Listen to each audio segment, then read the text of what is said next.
ये भागवत भगवान की जय। कृष्ण कन्हैया लाल की जय। सुखदेव जी महाराज कहे परीक्षित राजा ભગવાને પાંડવોનો રાજસૂય યજ્ઞ કરાયો. ત્યાર પછી કાશી નરેશ પૌંડરીક હતો અને પૌંડરીક એમ કહેતો હતો કે અહમ કૃષ્ણ, હું કૃષ્ણ છું. નારદજી સમાચાર લાયા તો ભગવાને કાશી નગરી ઉપર ચડાઈ કરી અને પૌંડરીકનો વધ કર્યો, પૌંડરીકને માર્યો. એ પરીક્ષિત ત્યાર પછી ભાગવતજીની કથામાં આગળ સુદામા ચરિત્રની કથા કે મિત્રતાનું શ્રેષ્ઠ ઉદાહરણ જો કોઈ હોય તો એ કૃષ્ણ અને સુદામાજી છે. અમારા અંબે સોસાયટીમાંથી મહિલા મંડળ આવ્યું છે, તાળીથી વધારી લઈએ. વલરણા છોડરાય કી. એ સરસ મજાની કથાથી આપણે હનુમાનજી ભાઈ અંબે નગર છે ને ત્યાં મહિના પહેલા કથા હતી.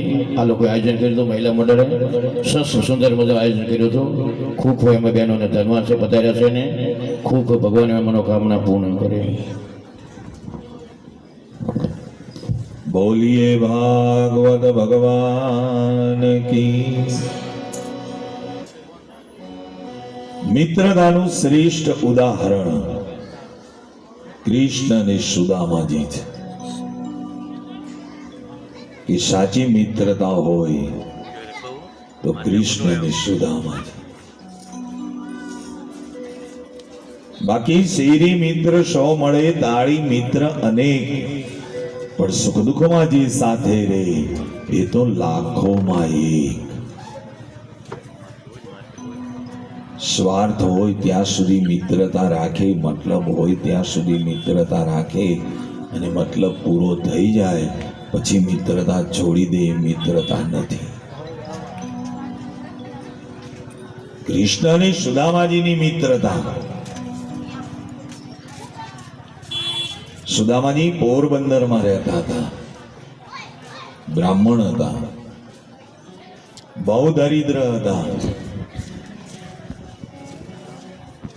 એટલા બધા દરિદ્ર હતા કે આજ બપોરે જમ્યા તો સાંજે શું જમવું. ઘણી વાર તો બબે 4 દિવસના ઉપવાસ થઈ જતા. કોઈ સીધું સામાન આપી જાય તો સુદામાજીના ઘરમાં ચૂલો સળગતો. સુદામાજી અયાચક વ્રત પાળતા હતા કે કોઈની પાસે કંઈ માંગવું નહીં. એટલા બધા દરિદ્ર હતા પણ કોઈ દિવસ કોઈની પાસે માંગતા નહોતા, માંગવું નહીં. એને એના ભગવાન ઉપર, એને એના ઠાકોરજી ઉપર, એને એની ભક્તિ ઉપર વિશ્વાસ હતો કે એક ને એક દિન તો એને મને આપવું જ પડશે, પણ મારા મોઢેથી તો ના જ માંગ. એક દિવસ સવારના પહોરની અંદર સુદામાજી પૂજા કરવા બેઠા હતા. બાજુમાં એમના પત્ની સુશીલા દેવી આયા. સુશીલા દેવીએ કહ્યું, નાથ, મને ખબર છે કે તમે તમારો નિયમ તો નહીં જ તોડો, અને હું પણ તમારા નિયમને સહકાર આપું છું, ન તોડશો, ભલે ગમે તે થઈ જાય, પણ છોકરા હામું તો જોવો. આ છોકરાઓને કેટલા દિવસ ભૂખ્યા રાખીશું? અરે ઘણી વાર તો છોકરાઓને ભૂખ લાગે તો સુશીલા દેવી ચૂલા ઉપર એક તપેલી મૂકે, એમાં પાણી રેડે અને ખાલી ખાલી કડચી હલાવે. છોકરાઓને કે હમણાં રસોઈ બની જશે, હમણાં રસોઈ બની જશે, અને છોકરાઓ રસોઈની રાહ જોતા જોતા સૂઈ જાય. એવા દિવસો.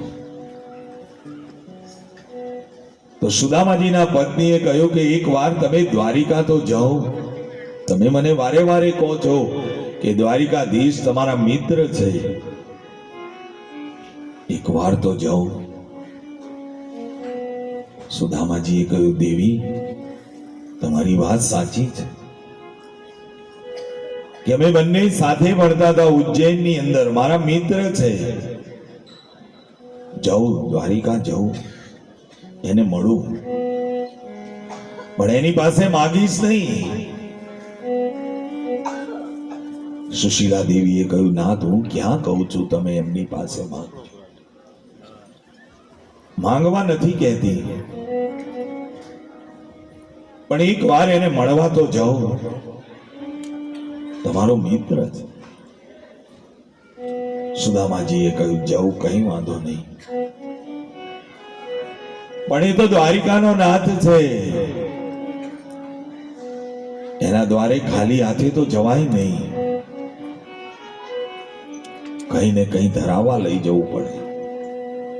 હવે આપણી પાસે તો એવું કશું છે નહીં, એને શું ધરાવવા લઈ જવું? તો સુદામાજીના પત્ની સુશીલા દેવીએ કહ્યું, નાથ એ વ્યવસ્થા હું કરી દઉં, તમે એની ચિંતા ન કરો. પાડોશમાં ગયા સુશીલા દેવી, અને પાડોશમાં ગયા, પાડોશી બહાર આયા. સુશીલા દેવીને જોઈ પાડોશીએ હાથ જોડ્યા કે આજ અમારા એવા કેવા અહોભાગ્ય કે એક બ્રાહ્મણના પત્ની, એક શુદ્ધ અને સાત્વિક બ્રાહ્મણના પત્ની અમારા દ્વારે પધાર્યા. બોલો માં, અમે તમારી શું સેવા કરી શકીએ? સુદામાજીના પત્નીએ કહ્યું, ભાઈ એક 4 મુઠ્ઠી ઉછીતા તાંદુલ જોઈએ છે, એક 4 મુઠ્ઠી ઉછીતા પૌવા જોઈએ છે, પાછા આપી દઈશ, મને 4 મુઠ્ઠી ઉછીતા પૌવા આપો ને. પાડોશીએ કહ્યું, અરે માં, એવા કેવા ભાગ્ય કે અમે બ્રાહ્મણની સેવા કરી શકીએ, પાછા નથી જોતા માં, લ્યો લઈ જાઓ બાપા. અને 4 મોટી તાંદુલ પૌવા લાયા, પોટલી વારી, અને એ પોટલી સુદામાજીને આપી. સુદામાજીને કીધું, લ્યો આ તાંદુલ ધરાવજો એને, જાઓ દ્વારિકા જાઓ. સુદામાજી દ્વારિકા જવા તૈયાર. ફાટેલા તૂટેલા કપડા પહેર્યા છે, પગમાં ઉપાન નથી, જર્જરિત હાડ પિંજર જેવું શરીર છે, એક હાથમાં લાકડી છે, બગલમાં પોટલી છે, 4 મુઠ્ઠી પૌવાની. અને એ સુદામાજી આજ પોરબંદર થી દ્વારિકા જાય ભગવાનને મળવા. સુદામાજીને આશા છે કે મને મારો મિત્ર મળશે, મને મારા પ્રભુ મળશે, મને મારા ભગવાન મળશે, મને મારા મિત્રના દર્શન થશે. ડગુ મગુ ચાલતા ચાલતા ચાલતા પોરબંદરના પાદરમાં આયા. થાકી ગયા તો એક ઝાડ નીચે થોડો વિશ્રામ લેવા બેઠા. બેઠા બેઠા સૂઈ ગયા. દ્વારિકાની અંદર ભગવાનને ખબર પડી કે મારો મિત્ર મને મળવા આવે છે, પણ ચાલી શકતો નથી. તો ભગવાન ભગતની પડે પડ રખેવાળી કરે. ભગવાન ભગતને પડે પડ હાચવે છે.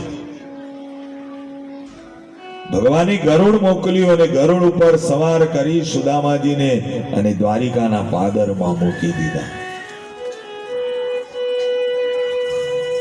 ભગવાન બહુ સરસ કહે છે ગીતાજીમાં ભાઈ, કે ભગવાન કહે છે મને મારા ભગતની એક એક પલની ચિંતા છે. મારા ભગતને સવારથી સાંજ સુધીમાં શું શું જોશે બધું જ સમયે સમય લાવીને આપી દે છે. ભગવાનને ભગતની બહુ ચિંતા છે. જે ભગવાનનો ભગત છે, જે ભગવાનની ભક્તિ કરે છે, જે ભગવાનનું નામ સ્મરણ કરે છે, એની ચિંતા ભગવાનને છે. એટલે આ શાસ્ત્રો, આ ભાગવતજી આપણને જાગૃત કરે છે કે સતત ભગવાનના નામનું રટણ કર્યા કરવું છે. ભગવાનની ભક્તિ કરશો, ભગવાનનું ભજન કરશો, ભગવાનનું સ્મરણ કરશો તો આપણી ચિંતા ભગવાનને રહેશે. ભગવાનના નામનું રટણ કર્યા કરો. કે કૃષ્ણ શરણમ મમ, કૃષ્ણ શરણમ મમ, કૃષ્ણ શરણમ